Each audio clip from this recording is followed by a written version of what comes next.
Burning Man is not an easy camping trip. It's more like tough fun. What's known as Black Rock City is the location, about 40 minutes from the nearest phone booth up in northern Nevada. It's quite literally in the middle of nowhere. Where do you guys camp at? Those who choose to come to Burning Man must bring a stockpile of the bare essentials. We're camping with the Illuminati. They say the point of this week is to isolate yourself from consumer society. Once you check in here at the front gate, you can't leave without paying a hefty fine. And tickets to get in are pricey themselves. He says that he himself personally paid for and left a ticket here. Under whose last name? They start at $200 a piece. Even volunteers, old-timers, and, yes, journalists must pay to get in. The only comp tickets you'll find around here are held exclusively by the people who live in the nearby frontier towns. This festival started in the mid-'80s, and every year since then, new people have come and made the phenomenon grow. Over to the left and go all the way down to the end, stay on the outer perimeter road. And around here, they have a name for the newcomers. Virgins! We have 2 more virgins! The initiation welcomes newcomers into the family. Rebecca Newell is one of them. Love it here, have fun, drink water, and then drink more water. Okay. And then have more fun. All right. When she heard someone talking about Burning Man last year, she made the decision to take the week off and head into the desert. Creativity and buzz, and it's all everyone ever talked about, so I decided that I was just going to buy my ticket and make it happen. This is Greeter Kai. Can I have the green tortoise, please? Over. At the front gate, folks known as the greeters handle the formalities. No, not right here, though. Go ahead. Greeters have 2 jobs. 1, welcome the residents of Black Rock City, and 2, lay down the law. If it doesn't come out of your body, it doesn't go in the potty. Keep hydrated. Drive 5 miles an hour because the dust is really thick this year. Greeters are volunteers, usually people who've been here a few years. They know what goes on beyond the gate, and it goes way beyond pushing the envelope. You can push the envelope, you can fold the envelope, and you can pack the envelope. It is a wonderful time. Away from Burning Man, most of these folks have normal lives. They're the folks you trust as your friends. You trust them as your neighbors, and you trust them with your life savings. I'm an accountant. They know the month of August. I'm incognito.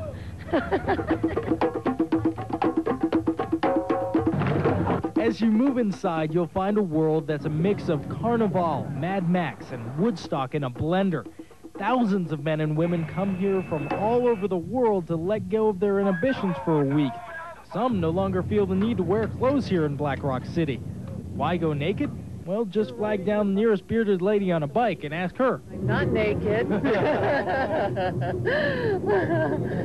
I'm wearing a beard. Fair enough, but ask that question to most naked burners, and they'll tell you the nudity around here is the ultimate freedom for them. And to tell you the truth, after a few days, you actually catch yourself not noticing anymore.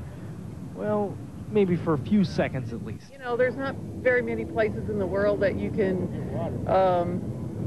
just kind of freely express your totally wacky side and have people not think you're a bad person. This whole wacky world is huge. It stretches over 5 square desert miles.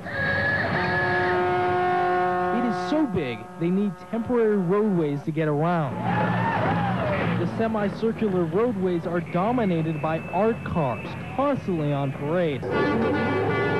Thank you. Have a wonderful day. Located in the middle of Burning Man is the Central Cafe. It's the only place in the entire event you can buy a cup of coffee, and it's also home for Burning Man performance artists. That's beautiful. Yeah. By day, jugglers and poets toss their ideas around under the big top human circus.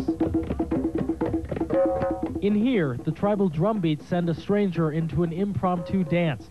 People who may not give each other a second thought in everyday life suddenly feel connected by the event. Ken Bradley captures it all on his camera. I take pictures of people, primarily. The photos from last year are stuck all over Ken's vest. But the blue woman he'll never forget.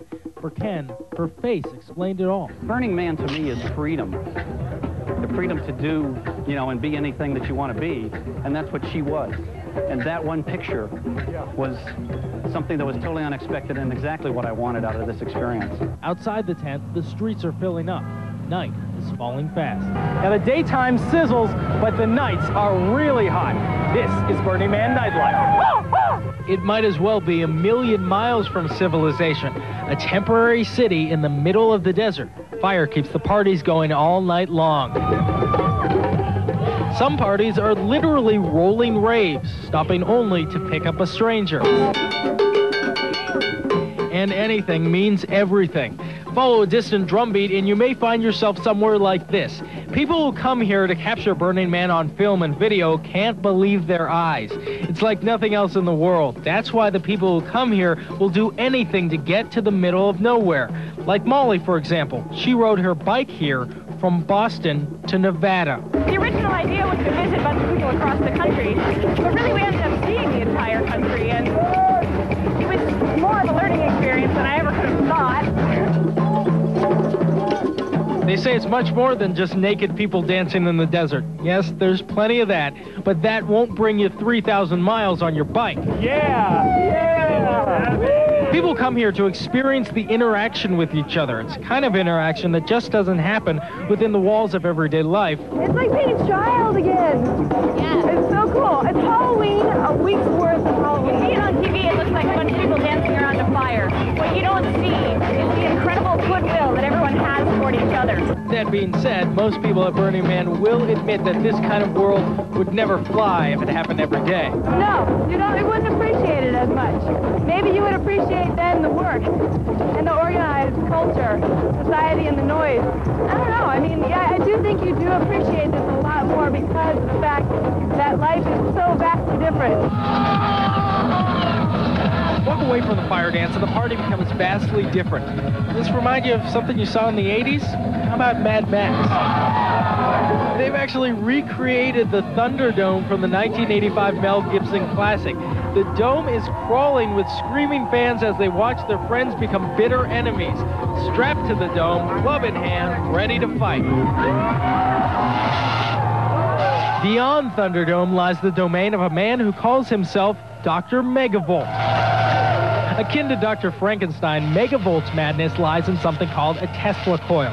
It's a device that shoots a 15-kilowatt burst of electricity into the night sky. And that's not an easy task when you're miles from the next wall socket.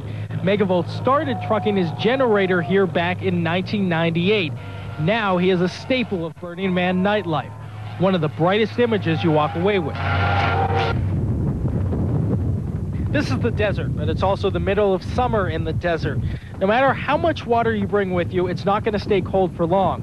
Ice is shipped in here once a day. We have some trucks on the way, but it's going to be a couple of hours, so the playa without ice is a dry, hot place. Thank you so much.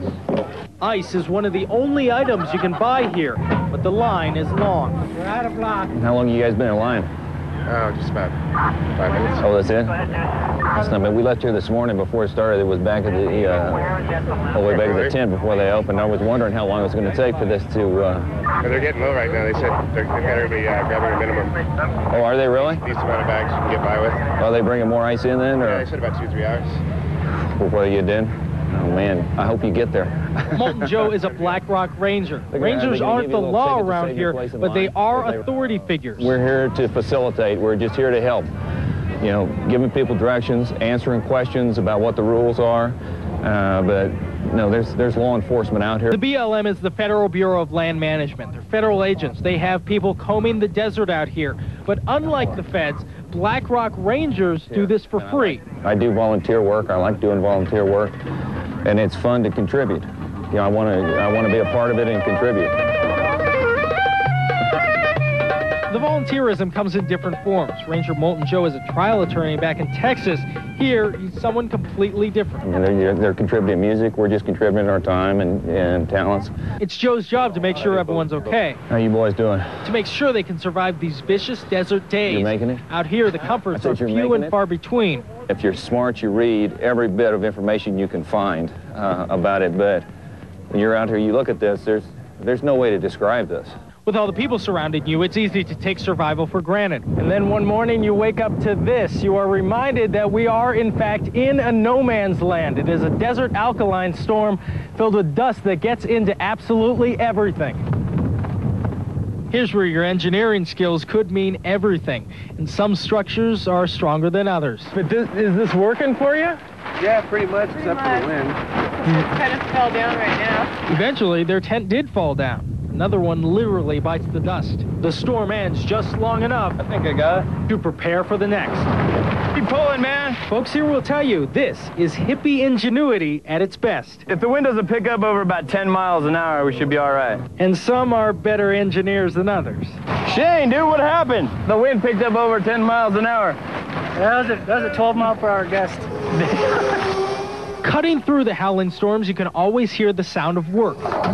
Ben Niebauer is a Las Vegas man, an artist who's been working on this project for the good part of 2 years. Just what he's building and why it's so important for him to haul this massive piece of wood across hundreds of desert miles, well, that story when Burning Man 2001 returns. Home run, baby! It's kind of hard to pay attention to the game when you live where these kids do, because over the wall, something's going up. They peeked over. When the kids look over there, they get a glimpse of a foot, a rib, a...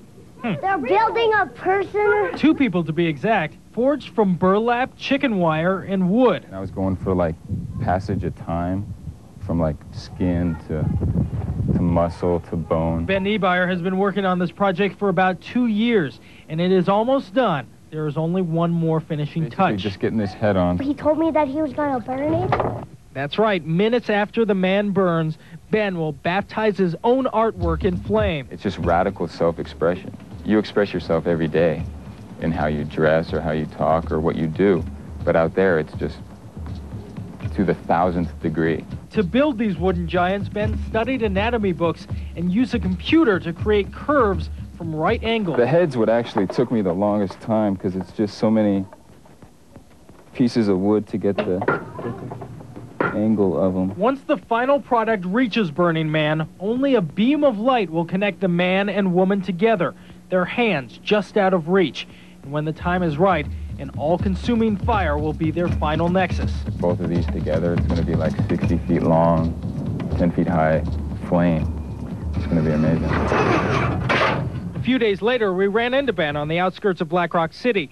He says it's worth the 2 years of planning, sawing, and drilling. And everybody tries to stand there and reach and touch the fingers, but it's like that far out of reach for everybody. Art can be anything out on the playa. Some anonymous person built this drum contraption out here. Looks like something out of Dr. Seuss.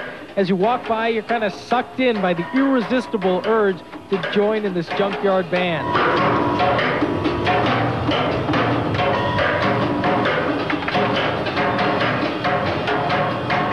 The art on the playa spans from bizarre to out of this world. Humanoid from the universe next door and a frequent visitor to planet Earth. Captain Drift, as he's known to Earthlings, sits stoic amongst human onlookers. Today, Captain Drift found himself on the front page of the San Francisco Chronicle. Not even a wink as folks passing by offered congratulations on his newfound fame. But no one can overshadow the most famous art project of all. Welcome back to Burning Man 2001. Everyone is here waiting for the burn. And somewhere weaving through this group of self-defined freaks, there is a meaning to all this. If you talk to them, you'll get a real sense of why they are here, as Mark Heyer from California explains the meaning of this fire. It means the end of an event, and the end of an event in which everything happens, and at the end, everything is destroyed. Suddenly, the flames begin.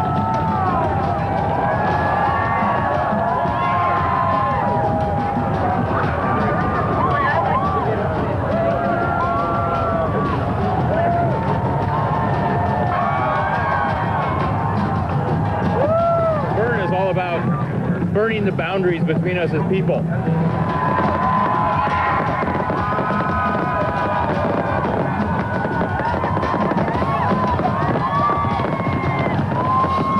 No matter what you see on film or on video in the event, it is a tiny, tiny, tiny, tiny fraction of what really happened there.